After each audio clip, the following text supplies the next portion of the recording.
Sweet Learners. Yeah. So, like, depending on who you are, sometimes people say that. Yeah, so there's Greek Cypriots, there's Turkish Cypriots, and there's Cypriots, yeah? Yeah. And depending on how angry you are about the 70s, Yeah. depends on how you determine what you are. So some people are, I'm not Greek Cypriot, I'm Cypriot, or I'm not Cypriot, I'm Turkish Cypriot. Oh my God. And then there's some people who are just completely confused. I'm Syrian. It's like, you're definitely not Syrian, right? And it's like all these people, basically, everyone was chilling on an island, right? Just chilling. The British came, started shit stirring. Yeah. There was a war. Yeah. The island got split. Yeah. So the Turks fucked off to the north and the Greeks fucked off to the south. And then you got Greek Cypriots and then Turkish Cypriots. Yeah. And there was a border Yeah. in the middle of the island, 3/4 of the island, up until 2002. And in 2002, there was a referendum. They knocked down the border and everyone came to visit their old villages and realized it's now a supermarket car park. My dad used to tell me all these stories because my village on the Greek side, there was beautiful waterfalls. And then we got there and it was like the Cypriot equivalent of a Tesco. I was like, a great waterfall, Dad. And he was just there like, my childhood is gone. And I'm like, shame. That's the thing. The British just ruin everything. They do. They come Fucking along. hell. That is because I'm Zimbabwean. Yeah. So I'm literally different part of the world, and I can literally be like, yeah, the British fucked up the country. How did the British fuck you guys? So was the main thing was obviously colonialism. So Nice. Cecil Rhodes, I don't know if you know about like Rhodes scholars, like the people they get those Rhodes scholars. They're people who get like scholarships to, like Oxford and Cambridge and stuff. Yeah. And it's basically based on the wealth of this guy called Cecil Rhodes, who Right. basically conquered a part of southern Africa, called it Rhodesia, and then it split into Zambia and Zimbabwe after the war. So it was like kind of like South Africa, but like a lot less racist. Ah. Yeah, so you had some rich black people, like in like cows and stuff, but no actual money. You guys don't get enough of the sob stories, you know? No, we don't. You know what guys I should mean? be like more like, you know, like when you meet like a black South African person, like you kind of almost want to like high five them. Like, Exactly. I smashed it. I made a white South African woman cry the other day at a gig. Why does that not surprise me? I felt bad, kind of, not really. So basically, what happened was I asked the woman where she's from. She goes, "I'm South African, right?" And the instinct kicked in. I don't know why I did it. I just pointed to a random black person in the audience and said, "Apologize right now." I don't know why I did it. She seemed lovely, right? And she was kind of going along with it. She was like, sorry. And then I started screaming, louder! So the ancestors hear it, louder! And this poor black guy's like, I didn't ask for this. Oh my God. And I was Oh like, my God. I hope you explained that you weren't white before that. I barely said hello. And then afterwards, I get a message from the promoter saying, hey man, just to let you know, that girl's boyfriend said that she went home and she burst into tears. Oh my And God. I was like, Comedy. And in my head, I was thinking, I got in this to make people laugh. Yeah. And That's make the people complete opposite of what she came out for. think. Hey. Well, everyone else in that audience probably had a fucking great time. But let me ask you a question, right? Yeah. Let's say maybe her family were great, but let's say there was just like one ancestor who once like spat on the shoes of a black person. Yeah. Is what I said to her then justified? Oh, that's a good question. And that guy got away with it his entire life. Does one of his ancestors need to be punished? Because that's not even a big punishment. No, it's not. I would say, I mean, at the least it's a bit of reparations. Yeah. If we're not going to get financial reparations, sorry at a comedy club. Yeah, I'll have to do it myself. I'm sorting out the reparations, boys. And it took the Turkish Cypriots to get involved. Let me know if you need anything. I need to read up about Zimbabwe before. Mugabe, is Mugabe? Yes, Mugabe, yeah, that's the guy, yeah. I was once friends with this girl who had a white Zimbabwean Yep. boyfriend. Yes. And he was telling me how he gets shit in Zimbabwe. Oh, yeah. What's that about? So, with white people in Zimbabwe, so the weird thing is with South African whites, they kind of like, they're very well off. Yeah. Like, they're very wealthy, blah, blah, blah. But in Zimbabwe, because there's actually quite a few black people who are quite well off. Although I love this story already. Yeah, exactly. Although the whites are also well off, so they have their own little thing going.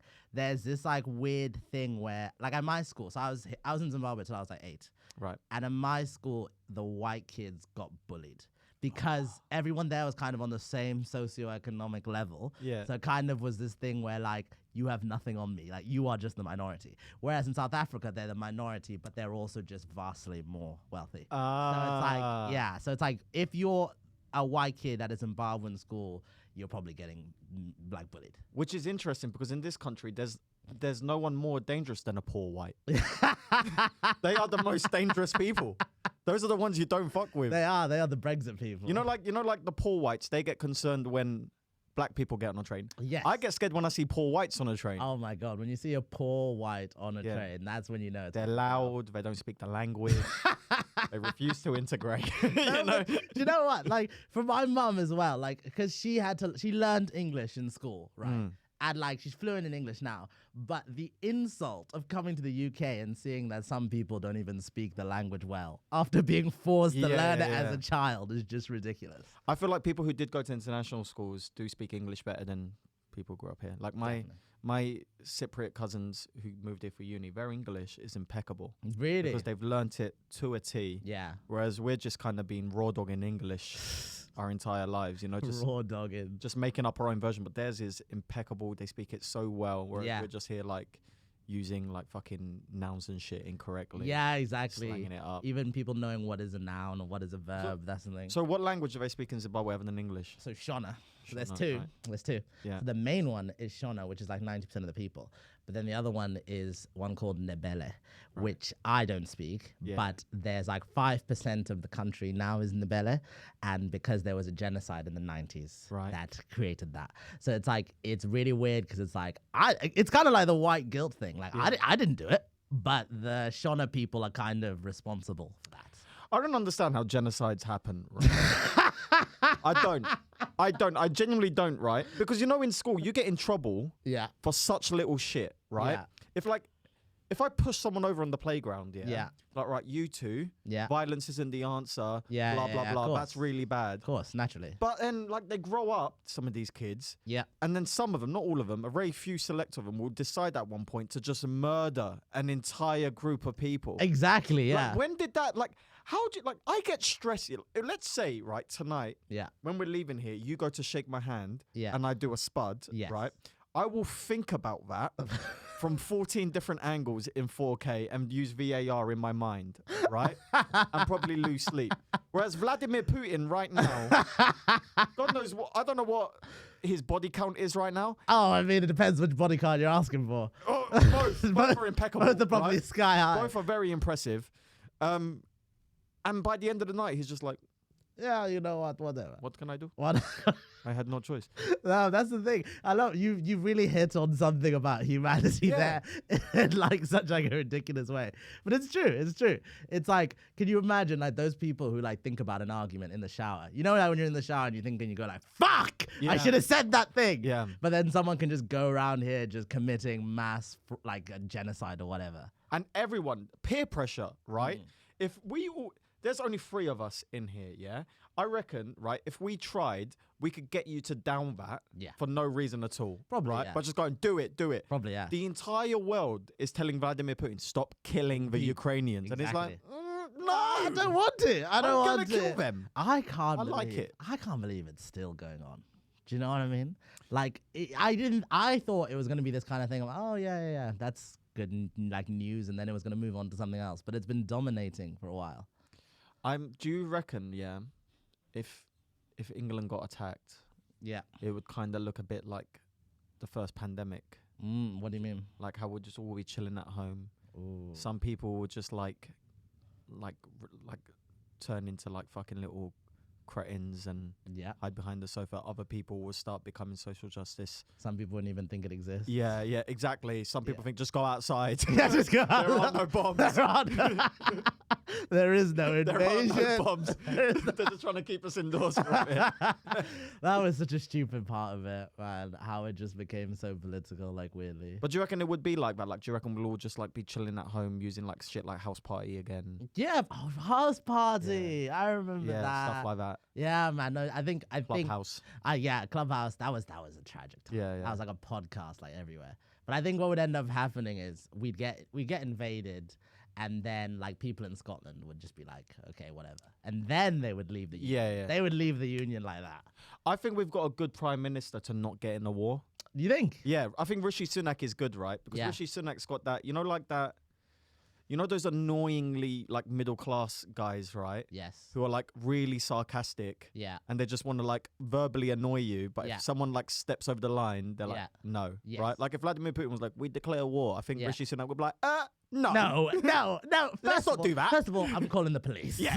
It's not on. That's it. That's literally We're the not anthem. doing that. It's not on. Yeah. He's He's a it's not on kind of guy, right? I don't like Rishi Sunak, but I think he's enough of a posh pussy to not get in a war. Whereas Boris Johnson, he would be in there. He would be in there. He'd be getting his portrait painted of him in like on a horse and shit, ready for the history books. He'd have his dick on the table, just ready at the How does it work? If there's a war, do we have to go?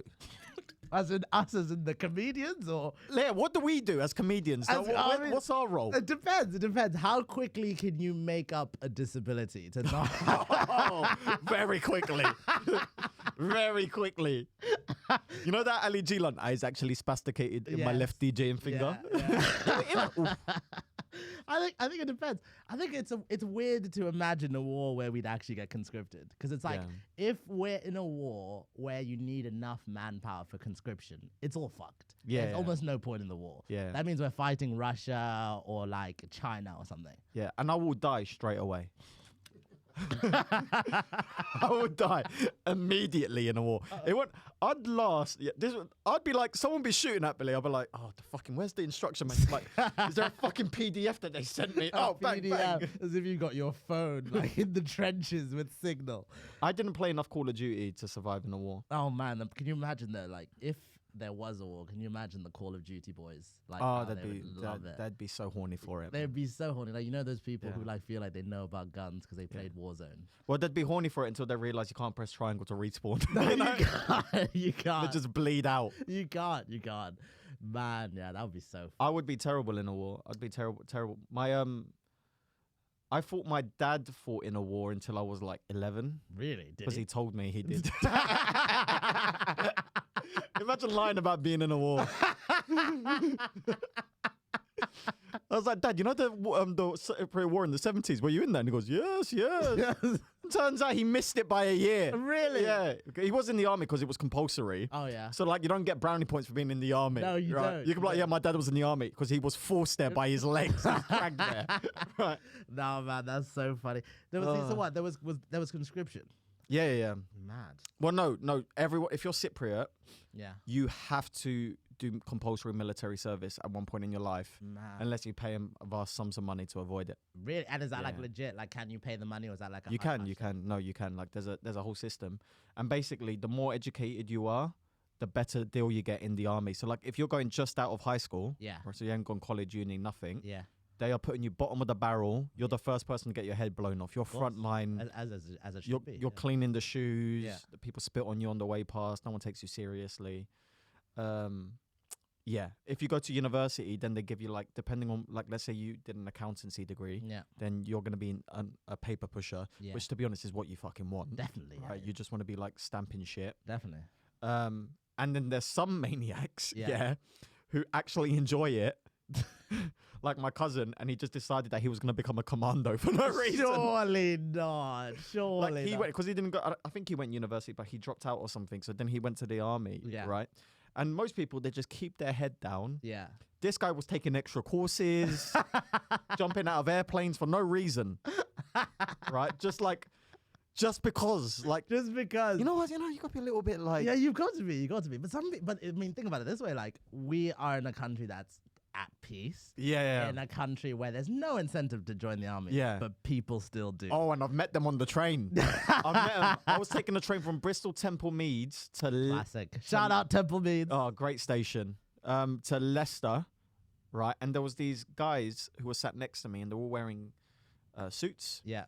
And I thought they were sixth formers, right? Yeah. So I got talking. I was like, so what are you guys doing? You're coming back from college? Wait, and you got talking to people on a train? Yeah, because they were just like, we were sat, you know, those like table ones. Oh, fine, fair. That's and fair. I was like, do you know what? I'm going to be here for like 3-4 hours. Might as well chat to them, right? Yeah. So I was like, so what are you guys on today? So what's happening? And they were like, oh, we just passed our first round of RAF training or whatever it was, right? Jesus Christ. And then I said, oh, and then I was trying to like say to them, you know, you're trying to say to someone politely, are you worried that you're about to risk your life for fuck all, right? That's what I wanted to ask, yeah? That's what I wanted to ask. But you got to put it more politely than that. Course, So I was like, are you worried that, sometimes your efforts might not reflect the actual, things that you're being told they reflect? That's a good way of asking it. Rather than, are you not worried that someone's going to like shoot your legs off for Rishi Sunak? For Rishi Sunak. Yeah. That's what I wanted to say. And they were like, yeah, but we're doing our service for the king or the queen or something. And in my head I was thinking, you poor kids, man. Surely not. Oh, how are you like 18? No, do You people lot actually in. still believe that? And I was like, how old are you boys? And they were like 18, 17, 19. I was like, what the fuck are you lot doing? Hell, man. Fucking hell, man. I was like, you poor saps. Yeah, no, so for me, it's like a lot of my friends are, well, not a lot, like 2 or 3, are like at Sandhurst. Right, yeah. Fucking hell, Sandhurst. It's like, Yeah. it's like another boarding school for posh people. Yeah. That's literally all it is. Because like people will go there, do like 2-3 years in the military, then they'll leave and go into like corporate stuff. So that's even more cynical because they don't actually give a fuck about the king or whatever. They're just like, I want to get a good job in the future. Yeah, that gets me thinking, right? Like the Kenyans, they get a lot of credit for their long distance running and shit, right? They do, yeah. But you know who doesn't get enough credit? Who? The posh whites can run for a long time. They can fucking They run. can and I've worked out why I put a lot of things into this, right? Right? Because if there's our producer can back this up. If there's one thing the whites like, right? Yeah, it's an active holiday. Do you know what I mean? You ever speak to like a posh white? You're like, oh, so where's your family going for the summer holidays? We're going to Scotland. I'm sorry, you're going to the cold. And I was like, so what's your days like? Yeah, we're going to mount up fucking St. Helens or whatever it's fucking called. And then we're going to start a campfire and we're going to go camping with your mum.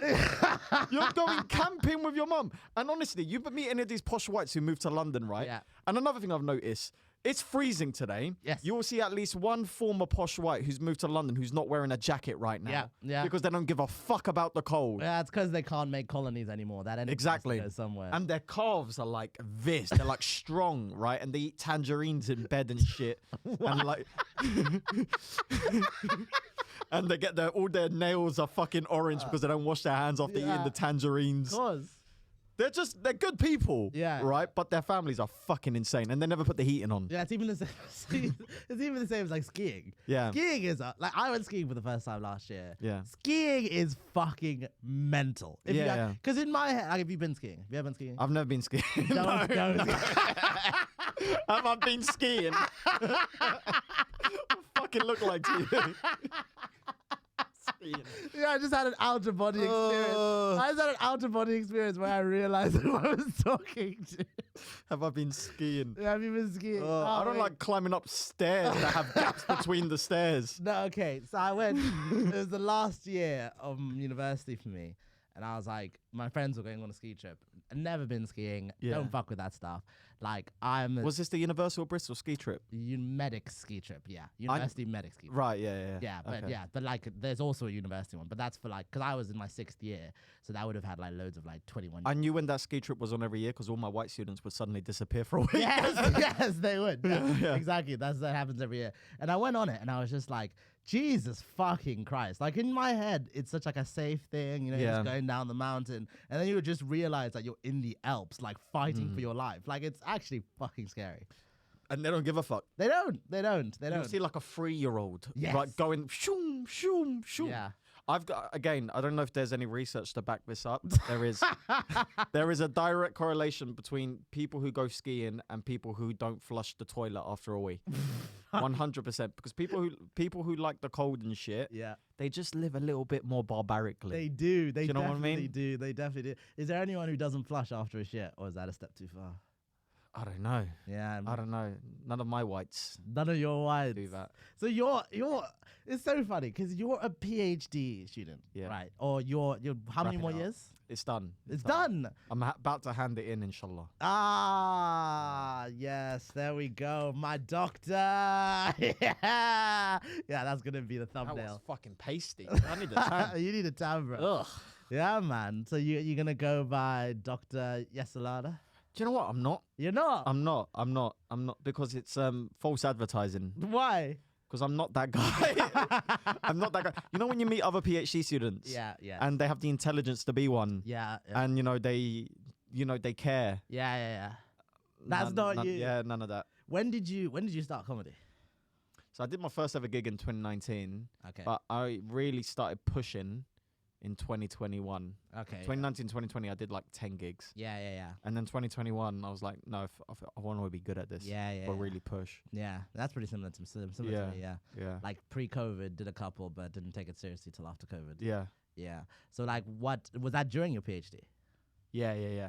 So the PhD is good because it bought me a lot of time to just like do the stand-up stuff. Yeah, no. And live irresponsibly. But you know what? The PhD, like as I went through the PhD, I got a lot of skills from the PhD. Yeah. And You got a PhD from PhD? Yeah. And yeah, all that stuff is great, but I never really felt like I belonged. Interesting. Like with other students. With other PhD students, I never really felt like I belonged. I Interesting. always felt like it's kind of like I was a bit different. Yeah, like I get that. I guess I'm not like the archetypal PhD student. Yeah, because your PhD is like legit as well. And I remember you I don't telling know me. about I remember you telling me the know time. about Oh, look at you. Don't put that image out. They must not know that I care about things. I love that. Oh, look at this. We're getting at the heart of Muhsin on a podcast. I just care about social issues. You do. That's the cutest thing. really care. That's the cutest thing. Really care. But the thing is, I do get what you mean as well. Because I mean, I'm a doctor. Yeah. And Yeah. I do not fit in with other doctors. No, you look around and you're like, I'm way funnier than you guys. Exactly. You know? And people are so boring. So boring. And they don't understand humor, some of them. They you don't. know? And they think you're being offensive. Yeah, like you'll make a joke. Like, what joke did I tell? Like, I was with this American student, right? Yeah. And they were all talking about how concerned they were about school shootings, right? All this, they're like, oh my god, that's so bad. Yeah. Like, oh, is it bad? Is it really? It's bad, is it? Yeah, it is bad. Well done. Fucking 10 out of point for the analysis. And the conversation, you know when a conversation, right, is so low level analysis, Yeah. where you're like, I'm just gonna dumb this up even more because I can't be bothered to contribute. Because all they're doing is just saying how bad it is. Yeah. No shit, Sherlock, it's bad. It's fucking mental. So I just turned around and I said, to be honest, I think we need a couple more of those shootings, right? Am I right? I see, There's some of these pricks. You see. We should bring that to England. And and then the two American ladies turn around and were like, wait, do you actually mean that? I was like, for fuck's sake. So what you did there is you used satire Yeah. to explain, and you made it as exaggerated as possible for comedic effect. Yeah, and I didn't get that. I did everything. I put my body to make it clear that I was chatting shit. You know, you go like that. You know, you're like, yeah. and you're smiling while you're saying it, and they just didn't get it. And I was like, do you know what? I'm not gonna try to talk anymore. See, for you, like, do you feel comedy has limits? Anything? What do you mean by limits? So, like, let's say, because I feel like there's this weird thing in comedy, stand-up specifically. I feel there's like two broad factions of thinking. Right, I see what you're saying. Where there's some people who are like, I go to a comedy club, I push the boundary of what's acceptable to say. Yeah. Even if it's a bit mean or it's a bit like offensive, whatever. If it's funny, it's funny. But then there's some people who are like, no, we live in the real world. You have to think about the consequences of what you say. If it upsets someone, blah, blah, blah, blah, blah. So do you feel like you're in either of those? Or you're in the third one? As a man who just made the South African woman cry, which faction do you think I'm in? I've got a video I'm releasing tomorrow of me grabbing a 14-year-old boy by the neck in the front row and saying, consensually, I hope. And I said, if you guys don't laugh, he gets it. Here's my thing, right? Yeah. You got, and I think this comes with more experience. You got to take calculated risks up there, you know. And as we should with the South African woman, sometimes you miss. Sometimes you miss. Sometimes you miss. But there's a good Dave Chappelle saying, right? As a rule, I don't feel bad about anything I've said up here, right? And that sounds like an arrogant thing, but what the underlying meaning for it is, if I'm going to say up here, it means I've put a lot of thought into this. Yeah. And I've decided that I'm on the right side of this argument if we really extrapolate it. That's right? interesting, yeah. So as long as you've put the work in to your bit and you know how to execute it effectively, like Louis C.K., other than the things he does in his real life, apart from his words and his actions. Yeah. But like his comedy, when he does his comedy, right, he says some wild shit. Yeah. That I promise you, if you gave the same script to an inexperienced? Yeah. Is that the right word? Yeah, inexperienced comedian, right? They wouldn't be able to pull it off because they don't know how to put their body language and their cadence and their tone into it to make the audience realize that it's a joke. Yes. And it's just a man exploring wild ideas, right? So again, that's where the art comes in. Yeah. How can you communicate a fucked up idea and have the audience either laughing at you or with you? You know? Yeah. No, I think what's also mad about it is the fact that it's like, I feel most people like some people aren't willing to go along with you on that exercise because it's like, and I think it's really a British versus American thing, kinda. Because what I didn't realize is like, so American stand up, which is the original stand up, came from like nightclubs. That's where stand up comes from. Like going up in nightclubs, big bands, that kind of thing.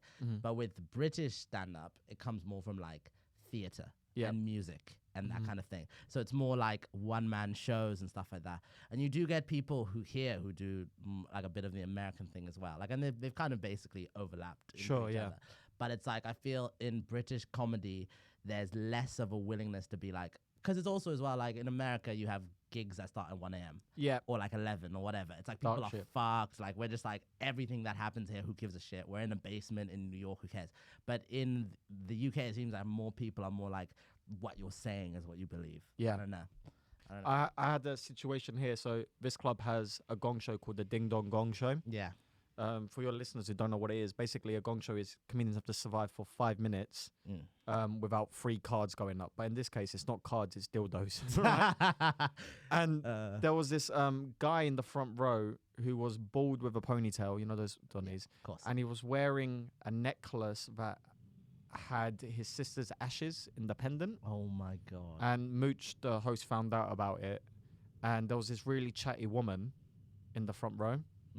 And one of the comedians who came up said, if you don't shut up, I'm going to get him to throw his sister's ashes over your eyes or something like that, right?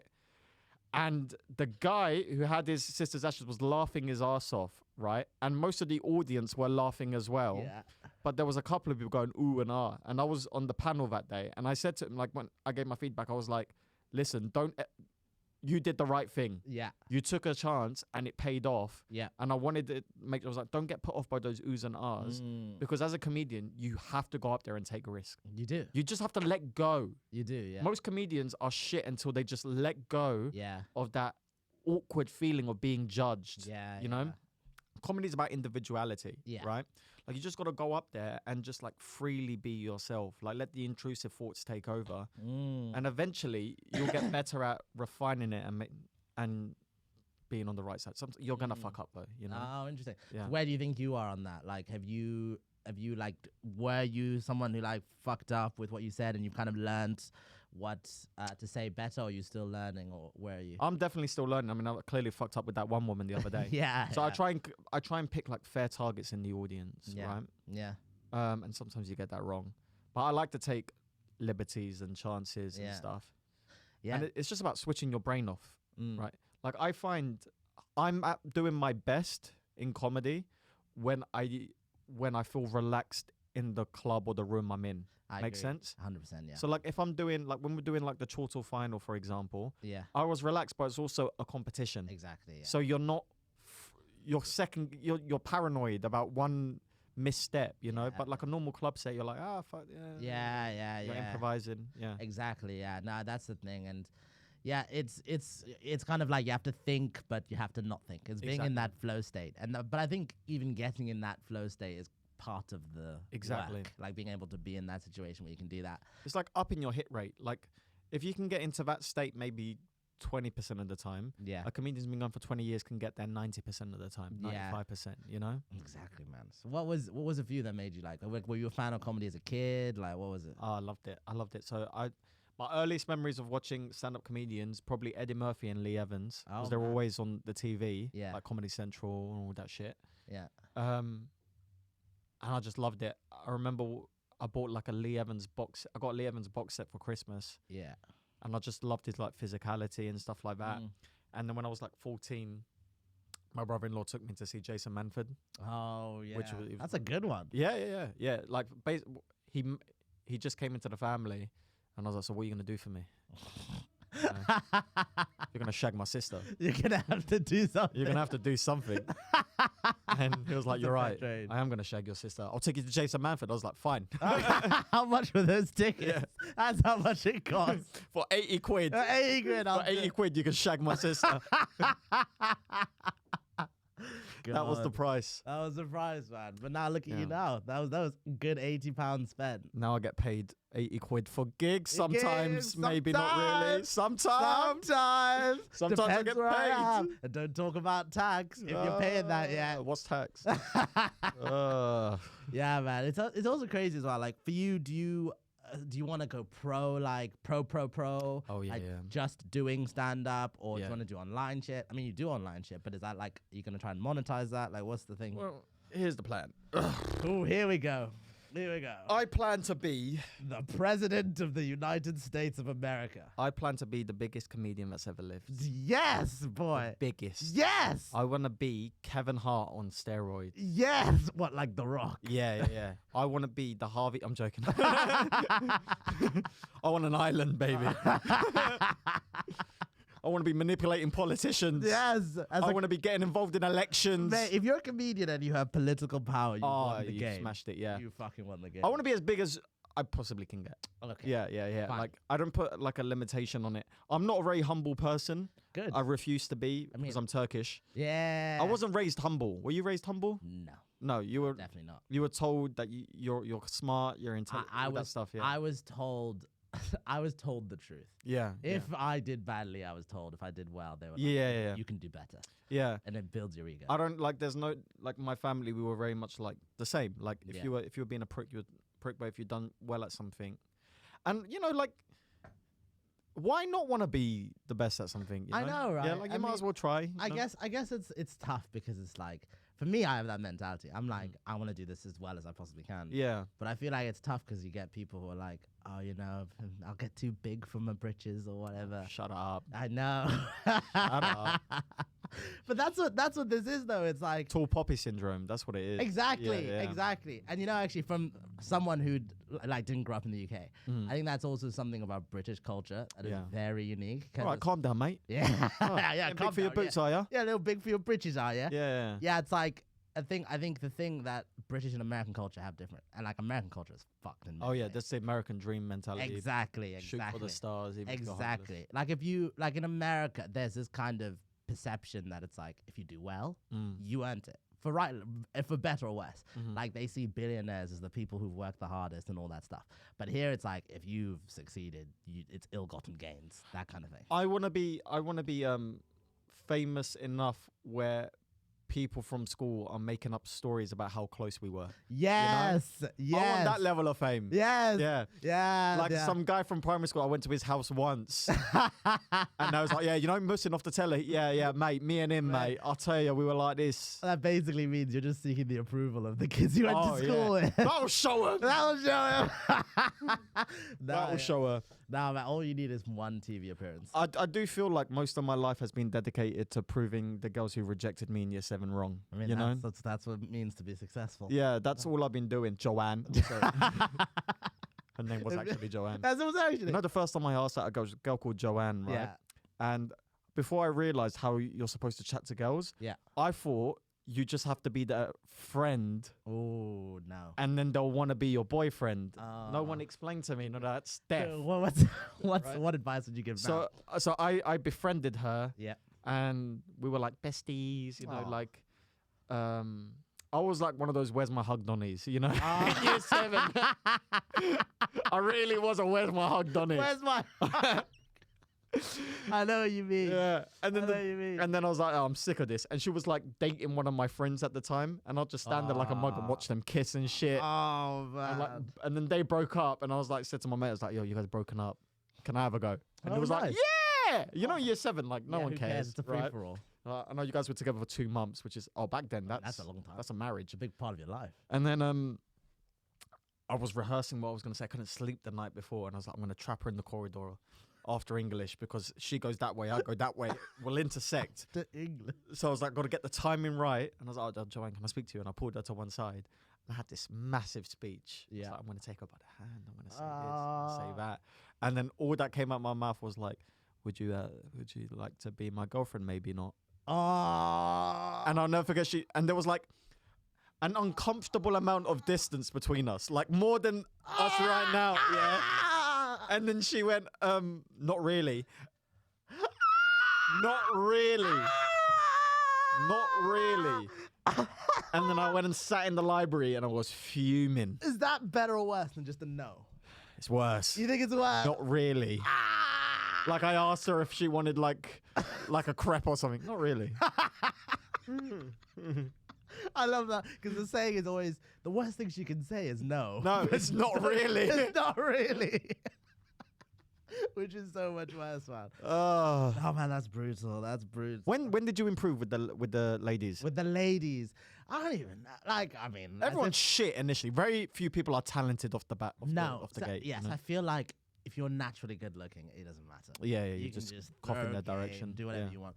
For me, I feel because I went to a very white school, Right. as famously went to a white school. Yeah. I was the only black person. So if you had a black guy thing, I'm your man. Oh, yeah. I'm your man. You were the black representative. Exactly, yeah. You're like, you want to piss off your dad? Right this way. Step into my office. And for years, I thought I was loads of people's types. Then one of my exes, I saw the person that she's with now. Right. He's this like 6'3", like Yeah, mixed yeah. race guy. Yeah, And yeah, I'm yeah. like, oh no. Oh, yeah, You no, just yeah. wanted some melanin. Yeah. But nah, not what I could give. Yeah. Yeah, man. But yeah, there was something to that. But like from coming to uni, I mean, I've been in a relationship for like 6 years now. Right. Yeah. So it was just like, it's also because my girlfriend's black as well. It makes it so much easier. Makes it so much easier. Like then having to, the game you drop on someone of your own race is different to someone of your own race. Yeah. It's hard to explain why. I'm amongst. I've been quite successful over my life period with the South Asian ladies, Really? and I have a theory why. Why? Because in Bollywood culture, light skin is a beauty standard. So in their mind, I'm like a light-skinned Indian dude, really, innit? Yes, of So, course. I've been quite. I realized the turning point for me Yeah. with the ladies. Again, I was like, that was my strategy from like 11 to Yeah. like 15, right? Was to just be their friend, and it'd get me nowhere. No, of course not. And there was this one girl at Turkish school, right, who I was like crushing so hard over.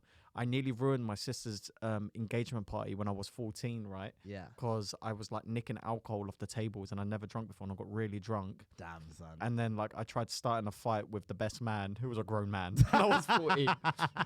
And I was like, and instead of telling him to go outside, I told him to go to the toilet. I said, he still brings this up. He's going, yeah, apparently I said, let's go to the toilet.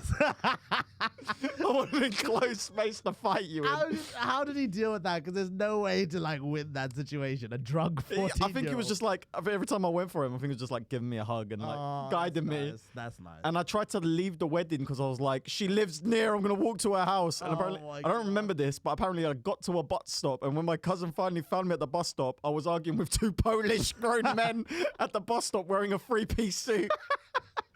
Just like, fuck. You were a confident 14-year-old. Anyway, so that was that. So Yeah. no idea. And I was crushing on her so hard that took I would look forward to Sunday just to see her, right? Like, you know, when you're a kid, you're like overly romantic and shit, right? Yeah.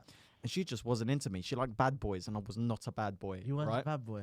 And we went on a Turkish folk dancing trip to Turkey, right? The Yeah. Turkish folk dancing, just to spend more time with her. Damn, Right? son. You got commitment. Yeah, I was wearing the hat, the fucking, you know, the outfits. Fucking hell. Just to spend more time with her. I got my parents to spend £500 to take me to a Turkish folk dancing festival just so I could spend more time with her, right?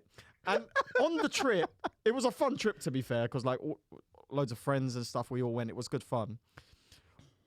Halfway through the trip, I was like, I'm sick of trying to be her friend, right? Yep. And I remember one time she was walking ahead and had like little stones. So I started dashing like little pebbles at her. Oh my god. How old are you? Like 15, Okay, right? too I old. started dashing like little pebbles at her and like going, oh, it wasn't me, it was her, it was him, right?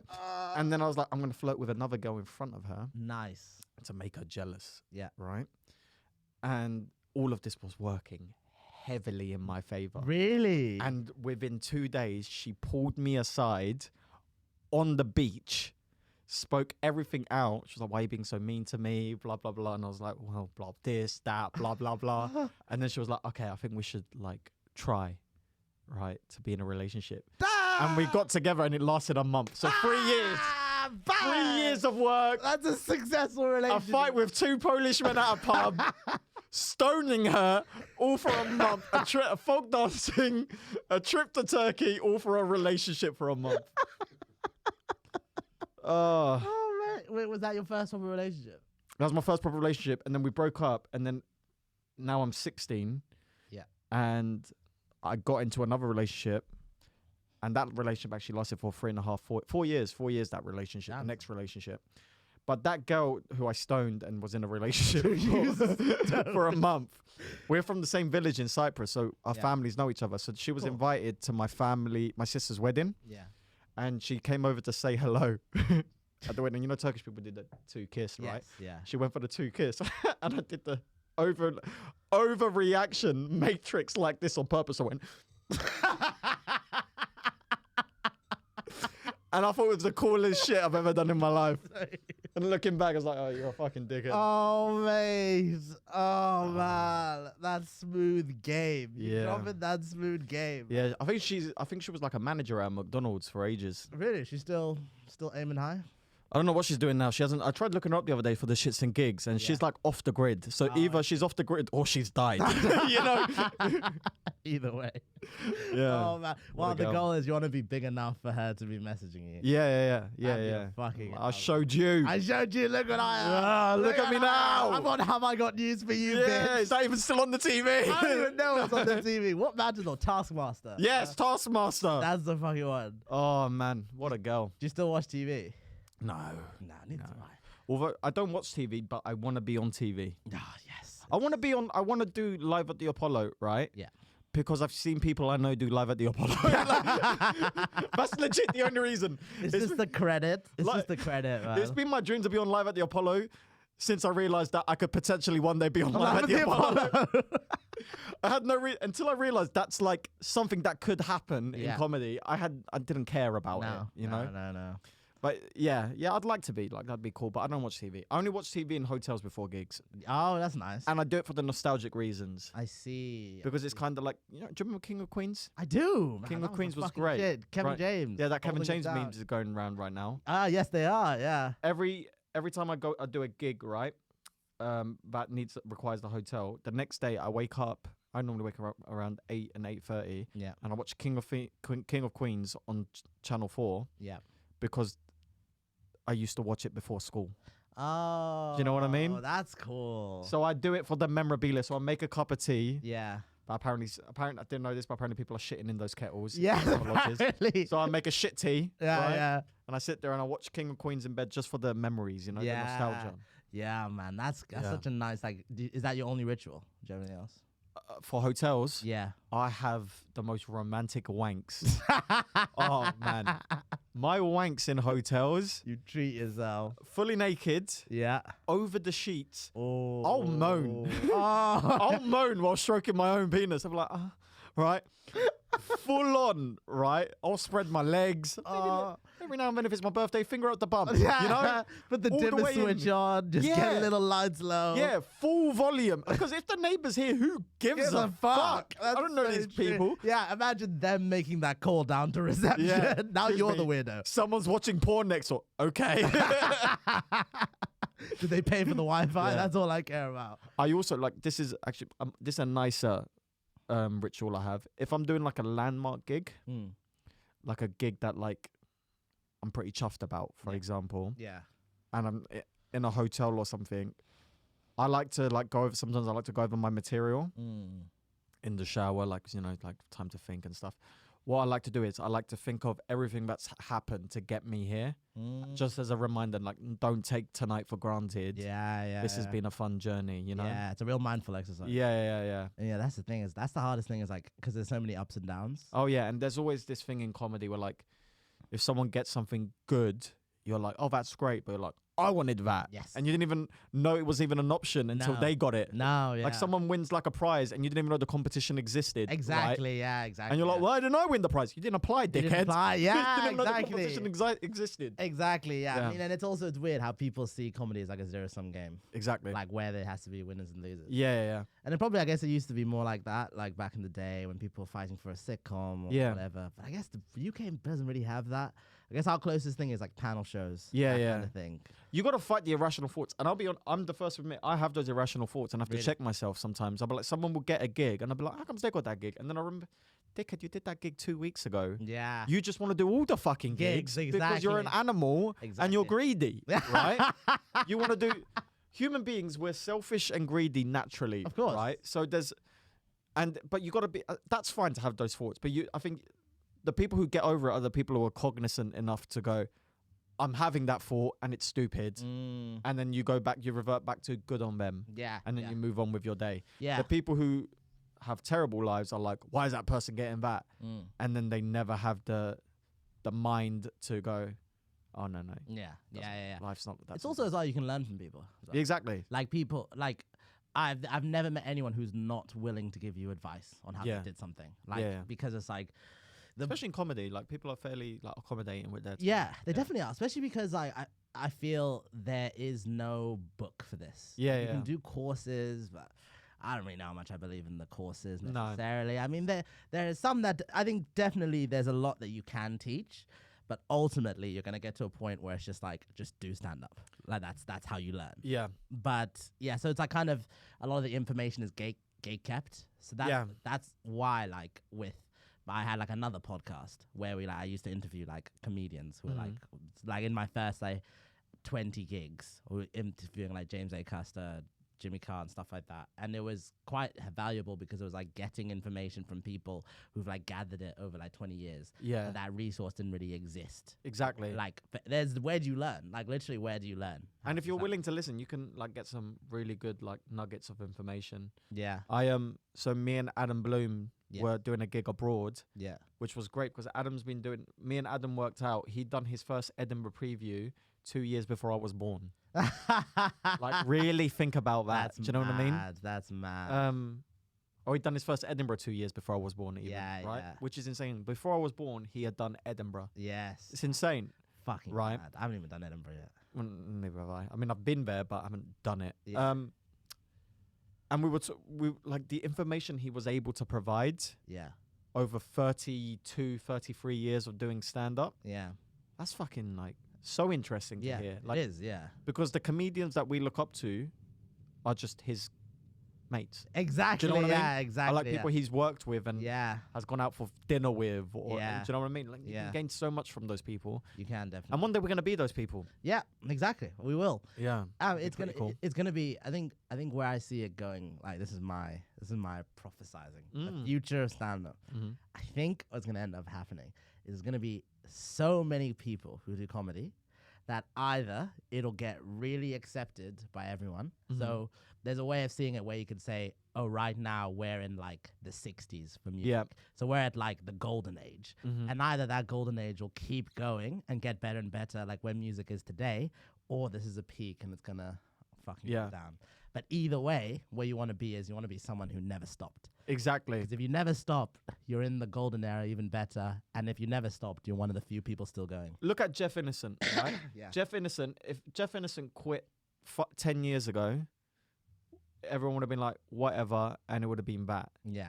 And Jeff Innocent has been sick at comedy for probably about 15 years now, right? 20 years even. He's been high level, right? It's only in the last 6 months where he's getting the recognition he deserves. Yeah.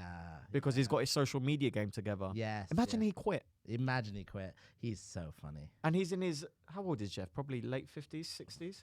Probably 60s. 60, yeah. And now he's finally getting the recognition and now he's selling out tours and shit. Yeah. Imagine he quit, bro. Imagine he quit man. a year ago. I know, man. It's mad because it's like, what's your measure of success? Exactly. You know, like, because getting good is success. Because some people never get good. Some people legitimately never get good. Yeah.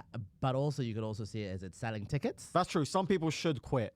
Some of you should definitely quit. Right? Do you think that? Do you think it's impossible for some people to get better? So, not because they're not funny, it's their attitude. I see. I know I'm not going to name names, but there's some people I've met in stand-up who like they haven't improved, and it's because they're not willing to take on anyone's advice. I see. They just continually make the same mistakes. I see. And they go up on gong shows and they get gonged off with the same jokes over and over again, and they never rewrite the jokes.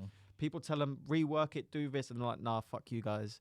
And they don't get anywhere. Yeah. So some people, it's just an attitude problem. I get that. Yeah. Yeah, no, that's interesting. But those people won't succeed in anything. If you've got a shit attitude, you won't succeed in anything. Yeah. And then you'll get to like 65 and you'll you'll either realize your mistake or you'll just be bitter. Yeah, I think man. the world was against you. Yeah, man. It's honestly with this, it's like it's so weird because at the same time you have to be humble enough to take other people's advice, Yeah. but cocky enough to think you could one day be selling out an arena. Yeah. That's literally the fucking balancing game you have to have all the time. I did a gig with Jeff once. It was a good gig. It was in Hornchurch, right? And it was the first time we'd gigged together before, but it was the first time he was gonna see me do stand up. Yeah. I'm a big Jeff fan, right? Yeah. And Jeff is known for giving people notes. Yeah. He likes it. He actually enjoys giving people notes, Oh, that's right? nice. So I asked him, would you mind giving me notes on my set? And he goes, oh, yeah, I'd love to, right? And he goes, when are you going on? And we like timed it. And he goes, okay, I'll be on the side of the stage when you're on, right? Mm-hmm. And so he did. He turned up. He stood at the side of the stage and he was like, all right, go up there, just do your thing. And I'll like jot down some notes, right? I come off stage, no Jeff, right? And I was like, where's Jeff gone? And I come back into green room and I go, sorry, mate. I want to check how many new followers I gained. And there was bad service. And he goes, I've gained 200 followers while you were on stage. Oh, and I was like, my "All right, God. yeah, cool." He did you dirty. And then he goes, but I caught the start, so I could give you notes on the start. And I was like, yes, my please. God. And he goes, don't ask the audience how they are. And I was like, oh, That's the most. It's like- it's the most cliche thing. Like, Yeah. that's like Bill Hicks. I think that's his thing. yeah. Man, that's. I thought I was going to get this intricate things like move this punchline here and Yeah, stuff. And all yeah. I was like, yeah, try not to ask the audience how they are. Right. Because he wanted to check his followers. Yeah, man, that's the thing. Was that in Top Secret? No, this was in Hornchurch. Oh, in Hornchurch. This was right. in this was a gig in Hornchurch that we did. Yeah. No. But yeah, like I've had comedians who've been going for ages, like give advice. You know, but there's two types of advice you can get from more experienced comedians. You can get advice about jokes, and then you can get like industry, how to handle your comedy life advice. Yeah. And I had one comedian, like, you know, people just, you know, sometimes people just give you the generic advice, just work Yeah. hard, blah, blah, Yeah, blah. work hard, never stop. And then I had one comedian who just turned around to me and went, by the way, don't let comedy ruin your life. Whoa. It was like, don't cancel plans with your girlfriend for a shit gig that you know is going to be a shit gig. Go to family events, right? Don't be a prick to your friends. Don't Yeah. get like all. And it's like someone's like, that's refreshing. Yeah. And like that's real advice because Yeah. it's very easy to go, hey, just work hard, champ. Yeah, you know? yeah. You could say that that's not specific to comedy. No, it's not. Yeah, Not. you could say that about anything. Yeah, I you mean, know? I think that's definitely true because, like, even like just thinking about myself, like, I know there've definitely been times when I'm like, this gig is so shit, but I hate canceling gigs Yeah. so much. And when something else that's like more life important comes up, even if Exactly. it's like seeing your friends or whatever, it's like it's so hard to be like, I'm pulling out of this Yeah. gig because it really only seems like you're allowed to pull out of a gig if you're ill. Really, Yeah. like, is there anything else? Like trains, maybe. It's not good. People hate you for pulling out a gig. Exactly. They can't. Yeah. They can't stand it. Exactly, yeah. It's like it's tough because obviously if you're a promoter and you're putting a gig together, like, can you imagine just someone like, Yeah. stepping out at the end? Yeah. No, I get it from I get it from their perspective, but yeah, that's good advice. Like, you shouldn't. I'm trying to get better at like creating a bit of a balance. Yeah, no, I mean you Yeah. got to. Do you Yeah. feel like do you do anything else? I mean, obviously you're Dr. Yesilada, but is Sure. it is it just comedy? Is that your main focus, or is there anything else? It's the only. Yeah, it's my main focus. It's your main focus. Everything else I do is just like to accommodate the comedy. I So see. I teach at a university, Yeah. but I picked a job that had hours that aren't demanding Mm-hmm. to make sure I could still get to gigs. I see. Do you know what I mean? Yeah. So like I could potentially, to be quite frank with you, I could be making a lot more money Mm-hmm. than I am Of course. because I've chosen a job that's less hours Of course. for the comedy. Yeah. But I don't regret that decision because I make enough money Yeah. and I'm happy. And to be honest, because I did the PhD, Yeah. and the comedy stuff, it's gotten to a point now where like I can't imagine myself ever doing a job that requires me to work 40 hours, 50 hours a I week. know what you You mean. know? I know what you mean. Yeah. Like I've been allowed to be a piece of shit for too long yeah. to ever go back. Like when, like my girlfriend, right? Mhm. The hour she wakes up at 6 a.m. and she goes to the gym and then she works from 9 to 6 p.m. and then she goes home and she does that every day, What a right? life. And every now and then she'll like say to me, "Oh, you work so hard," and I'm like, "Don't fucking say that to me." Yeah. Because I do not compare to you. Do you know what I mean? Yeah. It almost feels patronizing. It's a different type of hard work, isn't it? Yeah, but it's like because I've been doing jobs I enjoy for so long, I don't think I could ever go back to a job where I don't enjoy it. No, that's so for you. Like, do you think so? How are you gonna monetize this, basically? So my aim for this year was 100 paid gigs. That was my aim for this year, and hopefully by the end of the year I'll reach that. Yeah. And next year I'll just have to set an even higher, even higher goal. Yeah. And also I want to grow my social media presence and all that stuff where I'm getting like other opportunities, like presenting, maybe like brand deals, etc., bigger gigs. Yeah. And the bigger you get, the bigger the pay, right? Exactly. Yeah. So yeah, my aim this year was just 100 paid gigs. And I'll count, like, if a gig pays 20 quid, it counts. If a gig pays a tenner, it counts. Yeah, of course. That was just my simple goal. Get 100 paid gigs. And what was good about the goal was because I had no idea how I was going to get 100 paid gigs at the start of the year. But when you set yourself that goal, you start looking for it because time is ticking, you know? It's very true. That's a great idea, actually. Yeah. I might do the same, actually, because that's such a... It's good because it's like you say, it's so easy to just go with the flow. Yeah, go flow. Do open mics. I'm gigging. I'm doing 3 open mics, but it's like the hardest thing about this, I think, is the fact that it's like it can feel like purposeless because there's no goal. There's no like, what are you doing? Because I'm listening to an audiobook called Running the Light. It's like I've heard about this. Yeah, so it's like a stand-up comedy novel, basically. Is it Sam Tallant's book? Sam Tallant, yeah. I messaged him about opening for him. Did you? Yeah. And did you reply? No. Do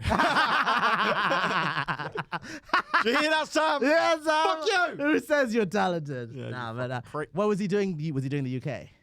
I think he's about to. He's going to do Leicester Square Theatre. Oh, I see. Yeah. Fine. Yeah, because he opened for Tim. Shane? Yeah, Tim Dillon. Tim Dillon, right. And that's how I discovered him. And then I was. He's very funny too. He's very funny. And the book, I thought the book was going to be like a non-fiction, but it's actually fiction.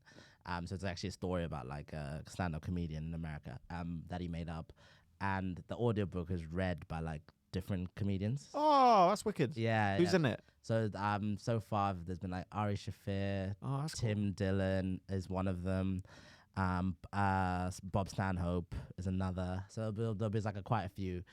And it's mad because like the story is basically about like a guy who let stand-up comedy ruin his life. Right. That's literally what it is. It's like a guy who's become so fucked with his life that stand-up comedy is all he has left. And it's a warning story. It's definitely a warning story. Yeah. Because I mean it's not ruining it, but in the book the guy like he's done like the Tonight Show, he's done Letterman, he's done all that, and then now he's just doing like just circuit gigs, just nothing like with gigs that are like beneath him basically. And it's just basically like a warning story of like don't become this person. Have you seen Jerry Seinfeld's documentary Comedian? No, I haven't. Is that the one with that new guy as well? Orny Adams, yeah. Yes, yeah. So it came out in like 2002, maybe, something like that. So he's not new anymore. No, but they made that Orny Adams guy look like a right bellend throughout it. But he is actually like that as well, right? Really? So the story is they follow 2 stories. Jerry Seinfeld putting his hour together, and they follow Orny Adams. And Orny Adams, like all this good stuff is happening to him in the documentary, but he's so bitter and hates everyone and everything, right? Yeah. And it just goes to show you, like, if you're a little bit fucked mentally, like you will take every good situation and turn it into a bad one somehow. Definitely, yeah, man, definitely. It's also it's mad, like it's mad as well how like some people, they can take those good things and just like fucking switch them. Like even being like, oh, I won this thing, but it doesn't matter, whatever. Yeah. Or I got this gig, it doesn't matter. It's like one little piece of negativity can just like shake you off. There's been a few people in stand-up where I've had to remind them to be happy about the situation. Yes, whereas, I know like, what you mean. They're doing like good and they're like, I'll be like, oh, congratulations on this. And they'll be like, yeah, but you know this and that. I'm like, oh, shut up. Yes. Just well done. Just enjoy it. And stop finding the negative in everything. Like, you would have bit someone's hand off a year ago to have these opportunities, and you're going to find the shit in it. Like, you can't live your life like that. Do you know what I think really helps with that? Yep. Is watching recordings of yourself from a year ago. Oh, and how bad. Yeah. Oh, man. That is, the thing is. Oh, my God. You can either look at it and be like, oh, my God, am I that shit now? Or you can look at it and be like, how much have I improved? Or, like, I watched back my first set, and then I was like, I can either keep this as a fond memory, or I can do what I want to do is and burn it. Yeah. So I deleted it. I actually deleted it because I was so disgusted, right? Yeah. Do you want to hear my opening line that I ever told? Please, I would love to hear At stand-up, I was like, hello, my name is Muhsin Yesilada. I've been an ethnic minority for 23 years now. My first encounter with an Englishman was at UK border control. He was a lovely man, bless him, until he popped our rubber ducky. Oh, well, I guess you live and you learn, unless you're my auntie. Wait, what? None of it is true. Wait, I was born here. I was born in I was born in the UK. I was born in Enfield, for fuck's sake. I was born in Enfield. My mum has been in this country since she was 5 years old. Wait, sorry. I tried to make myself look like I was part of like the fucking refugee migrant crisis. Wait, what was the joke? I don't know. What was the joke? I don't know. Like, It sounded so sad. Yeah, what did you think was gonna be funny? I think the joke was, haha, look, I'm Turkish. Wait, that was the joke. Yeah. Hey, look at me. Man. That was the joke. Oh man, as well as you can so like deep as well why you write certain things. Yeah. The fact that that's where your mind went to, like, this is what I need to be funny. Another joke, right? I thought this was brilliant, right? I was like, I said, if they done shooting in the Youth Olympics, the American kids would win gold every year, but they get to practice in school, so it's not very fair. And when I wrote that, I remember where I was when I wrote that. I sat down, I looked at it, and I went, "Listen, you might be a genius." I was in my library, Royal Holloway University. I was in the library, and I wrote that, right? And you know how this is how I know I'm a prick, yeah? Yeah. I wrote it in script format. Oh, you didn't. As if it was like deserved more. No, you didn't. And I looked at it and went, listen, you're special. You have a gift from that only God can understand. I like that, actually. I like that. Like, next time someone comes on, I want them to hear like their first few jokes. Yeah. That's actually such a cool And thing. how they feel about it. Yeah. And I did that. I remember it was in Lions Den, and then I went to the diner in Carnaby Street, and my friends being my friends were like, being nice, they were like, "Oh, you were so good," and I was like, "Yeah, I'm gifted. I've got like a talent." Yeah. And that arrogance saw me through. You know? Yes. It's like, I feel like comedy is like, for me anyway, was a process of between my confidence and my ability matching up. Yeah. If my confidence was up here and my ability was down here. Yeah. Eventually, my confidence came down and my ability, and they met in somewhere where that's somewhat respectable. And now they can grow together. Yeah. And now they can grow together. Do you know any not confident comedians? I'm just trying to think. Like, or is everyone like kind of arrogant? Because there are some people who present on stage as like really like meek and humble and stuff. Yeah. But are they just being insincere and they just back themselves loads? There are some comedians I know who aren't necessarily very confident people, but it's part of their endearing personality on stage. Yeah. Like, I have there's a new comedian called Samira Banks. She just won So You Think You're Funny. Oh, nice. She's very good. But when she's on stage, she doesn't come across as like this super confident person. Yeah. But because she's so polite with how she words things and like gentle with her tone, but she's actually saying all these fucked up things, it's part of the charm. Oh, I see. Do you know what I mean? Yeah. So you can harness that, I guess, to make really fun comedy. I see. Yeah. And that makes sense. Yeah. But I guess you have to have a certain level of confidence to actually be going up on stage. Exactly. Yeah. Like, that's the first thing people say to you, like, when they find out you do, "Oh, you must be so confident." Yeah, I can do that. I can do that. Oh, yes, you could. It's just repetition. Apparently, public speaking is a lot of people, like, when they ask people what's your biggest fear, a lot of people say public speaking. No, definitely. Yeah, definitely. Because like loads of people, even like speaking in class, a lot of people have like repressed trauma from that. Like, reading books in class and all that stuff. See, because I teach, right, what I end up doing, I think I kind of do this on purpose.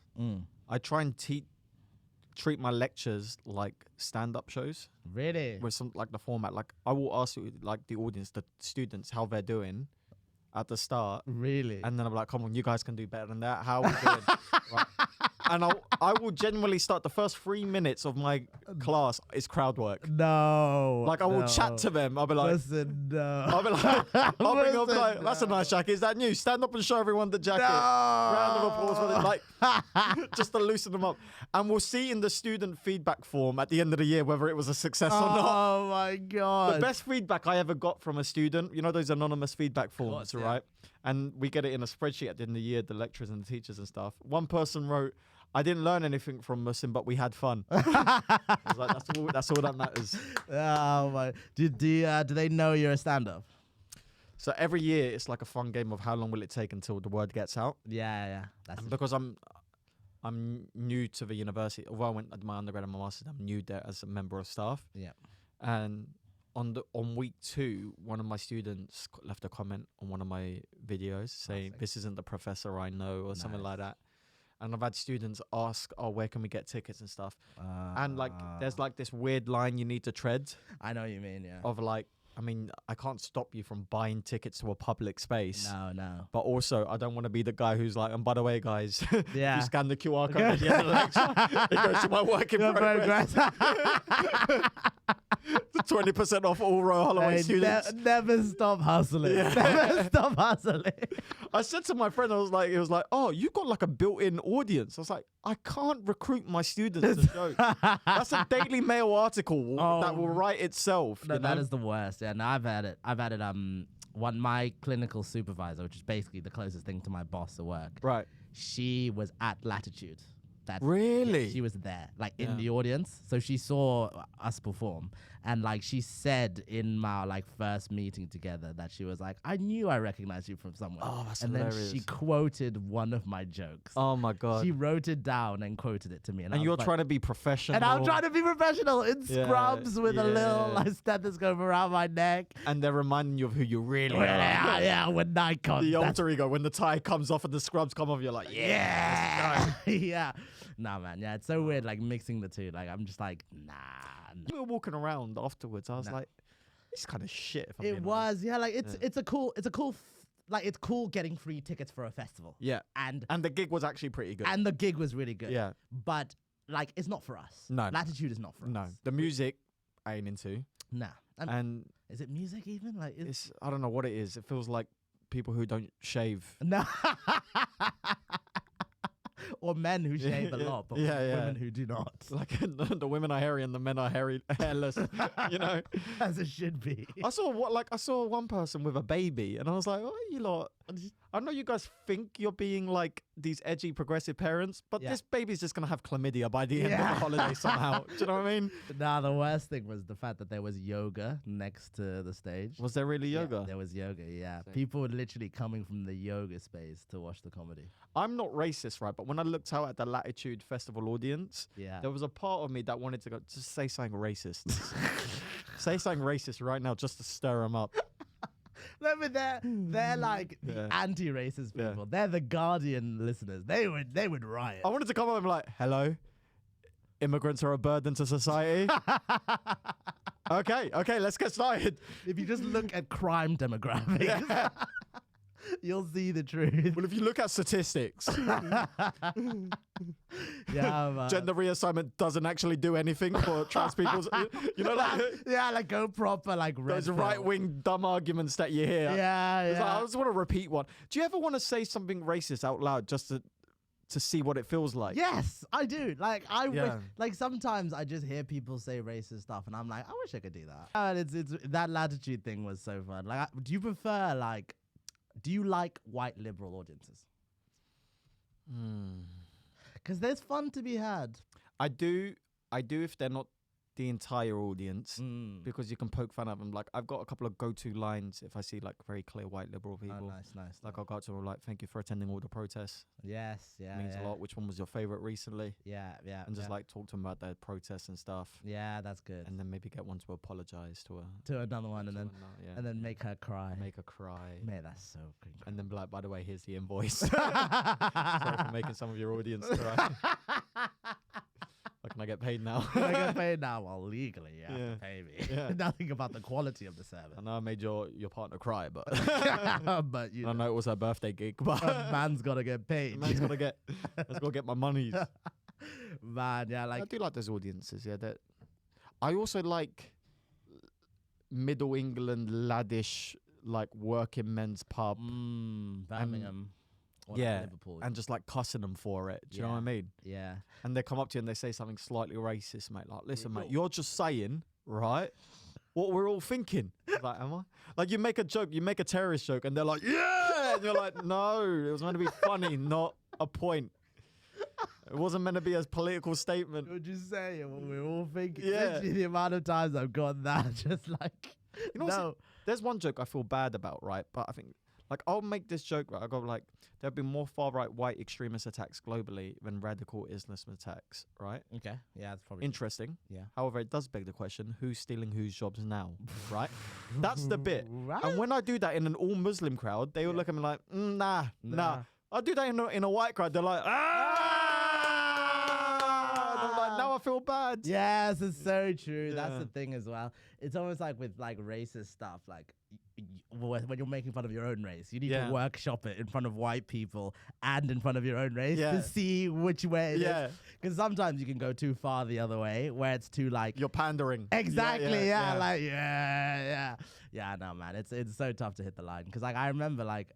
Because I used to do a lot more racial material than I do now. Yeah. Because I feel like for black comedians, it's not that it's easy, but it's like it's such a trope. Yeah, like, what's the first thing you think about when you're writing? What's different about me? Yeah, exactly. Oh, I'm black. I'm gonna write about being black. Exactly. Yeah. And also it's like, I mean, Chris Rock, Dave Chappelle, Sure. Eddie Murphy. Like this was a big part of what they wrote. Amy Schumer.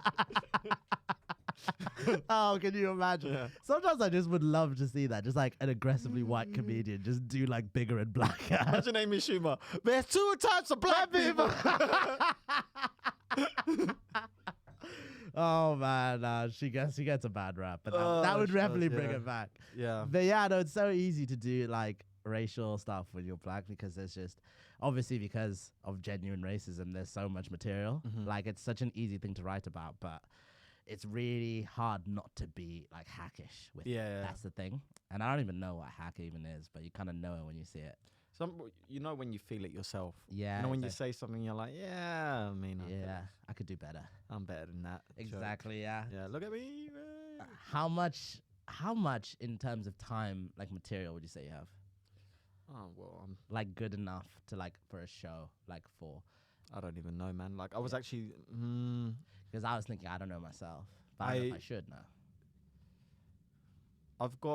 I can do an hour. Yeah. But am I willing to put that hour out? No. Okay. But I have a basis for an hour. Oh, great. That's huge. Next year is going to be the process of doing a fuckload of work in progresses to make everything properly good rather than some really good bits and then just some half unpacked ideas. You know? Yeah, that's the worst. That's the worst thing, I think. That's the hardest thing. I think going from 0 to 5 is hard. Yeah. Going from 5 to 10 is easy. Yeah. Going from 10 to 20 is really hard. And that's the hardest one because it's so easy to pad with like crowd work or whatever. Yeah. There's nothing wrong with crowd work. I love padding, by the way. I will pad the fuck out of a gig if I have to. Because if it's funny, it's funny. Yeah. It's funny, it's funny. You know? I did a gig in Saudi Arabia. Oh, yeah. There was some like very clear rules on material.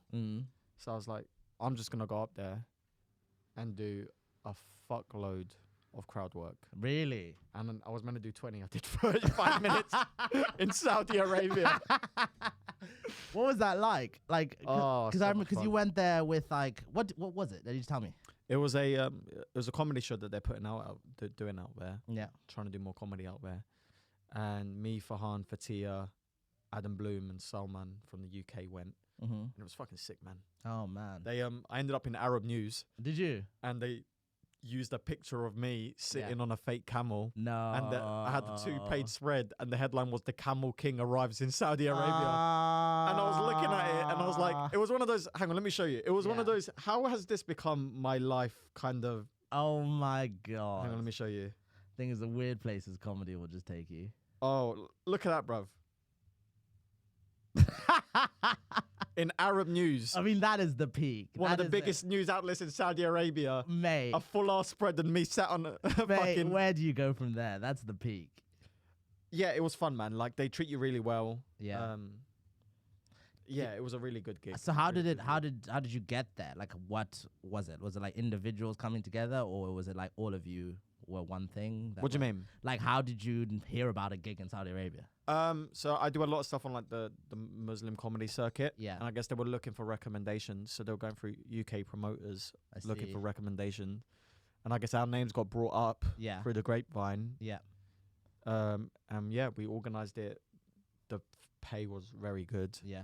They put us in 5-star hotels. Really? Fucking flights covered. Damn, son. All of our food, drivers. Damn, son. And then you come back to England and you're back in the pub in front of 4 people and you're like, man, that's the thing. It's the ups and downs. The ups and downs. In Saudi, I'm huge. In Saudi, I'm the man. You lot should all know. So is there, because there's a Desi circuit, right? Yep. Is that different to the Muslim circuit? Kind of like overlap, but Okay. yeah, I'd say there is. So like there's different shows out there. So there's like a tour called the Desi Central tour. Yeah. There's a Muslims Are Coming tour. There's the Indians Are Coming tour. Yeah. There's other stuff as well. And like they go all around the country. You can get some good work out of it. Yeah. So I do quite a lot of those kind of shows. Yeah. So I guess people were looking for people and your name just eventually gets brought up. That's the thing. I mean, that's how it works with everything, man. Yeah. That's mad. Honestly, phenomenal experience. But you do like, it's amazing how quickly you adapt and get accustomed to a certain lifestyle. Yeah. Like the hotel we were staying for had free Arabic coffee and dates. No. In the lobby, and I was getting picked up to go to the gig. Yeah. By the way, our green room was a whole cinema room. And they had like spreads of food, like Subway sandwiches, what snacks. The fuck? If you need a drink, someone's gonna go get it for you, stuff like that. My and I came down to the lobby, right? And for the first time, they were out of Arabic coffee. And I felt myself having a bit of a shit fit internally. As if I'm entitled to Arabic coffee. You become a princess. I can't perform. Without my Arabic coffee. What the fuck am I supposed to do? Without my Arabic coffee, man. Yeah, it's amazing how much... But yeah, incredible experience. The green room, you could watch the show on the cinema screen from your green room. Yeah. Just unbelievable, man. Mate, that sounds sick. That sounds sick, man. Yeah. Yeah, I mean, well, we're almost at the end. But before we come to the end, do you like dad jokes? I love dad jokes. Do you like dad jokes? I love dad jokes. You actually like dad jokes? I love dad jokes, yeah. Thing is, I feel like dad jokes get a bad rep. Like, I feel a well-crafted dad joke could be quite incredible. Yes. So what I'm trying to do here, I'm going to read a few dad jokes. Yes. And you tell me if any of them work as jokes. Okay. Okay? Have you written these? No. Okay. No, I've just Googled that. Right. I love that. That changes it. Yeah, it's your ego on the line. Yeah. Do I have to lie to you? You have to lie to you. That's great. Yeah. That's great. Amazing. Okay, fine. How about, how many narcissists does it take to screw in a light bulb? I don't know. 1. The narcissist holds the light bulb while the rest of the world revolves around him. It's wordy. It is. It's too wordy. There's no punch. It's too wordy. It doesn't even make sense as a joke. It doesn't make sense. It sounds more like something you read at the end of a manifesto. Yeah. By a right-wing militant guy. The thing is, it kind of sounds profound in a way. Like, you're kind of like, damn. Sounds like something like an incel would send in the forum before he shoots up a supermarket. You know? Jesus Christ. Yeah, there's something that. Imagine someone telling that dad joke at dinner and you're like, you fucking incel. Yeah, you dirty narcissistic incel, yeah. Okay, fine. How about this? How do you make an egg roll?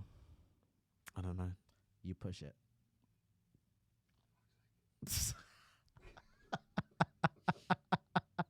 Well done, Granddad. Okay, fine. Here's one.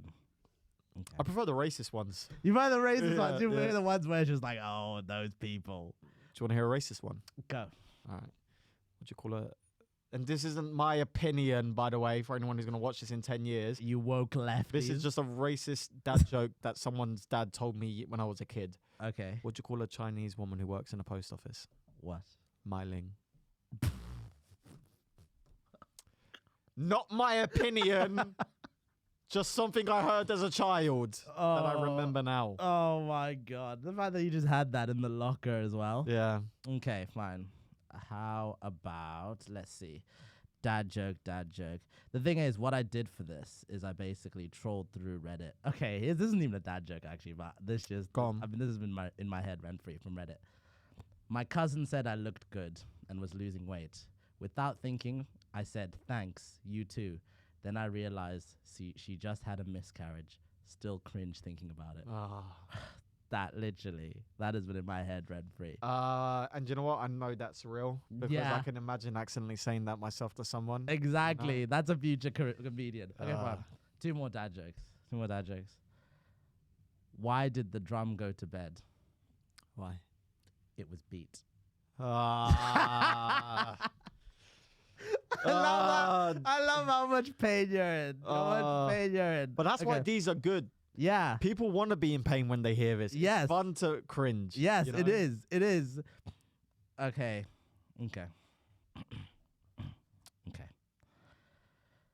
What did one volcano say to the other? I don't know. I lava you. Sounds like my game as a 15-year-old. I love you. I love you.